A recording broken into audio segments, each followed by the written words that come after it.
She holds the hand of a blind person, she lowers her head and prays for their healing. Just then a figure appears behind the girl. A miracle truly happens. The blind girl takes off her glasses. Her vision starts to improve. The girl happily hugs her mother, filled with excitement because it's her first time experiencing the light. She then moves over to another girl. The girl has cancer and is close to death. She is holding the sick girl's hand. Soon, the sick girl's face starts to change. She's surprised, feeling a vitality she's never felt before. She knows that her cancer has been successfully treated. She joyfully wraps her arms around the angel girl.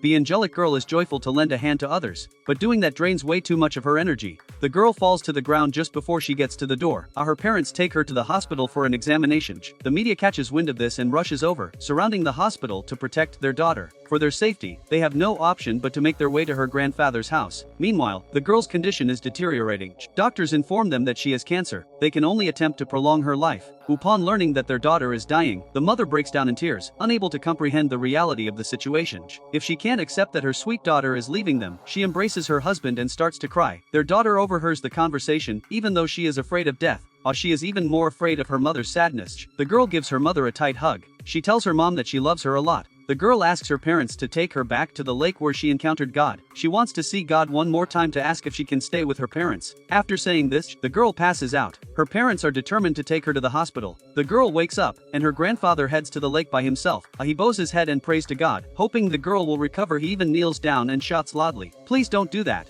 Goodbye, animals." He bows down to God, but still there's no answer. After arriving home, the grandfather makes calls to many of his friends. They're all individuals the girl has helped heal. To make the girl's wish come true, the grandfather makes a bold choice. They want to take this seriously ill girl away. She only has one night left to live, and her dying wish is to visit the lakeside. However, the doctors and her parents are against it. The plan is set in motion. The girl's grandfather arrives at the hospital, a space to keep her parents distracted. Then her brother walks into the room, but the plan is straightforward. If the monitoring equipment detects any irregularities, it will instantly notify the doctors. They need to be very cautious as they carefully take down the monitoring equipment. They achieve success. The brother lifts the girl into her wheelchair, then settles into bed.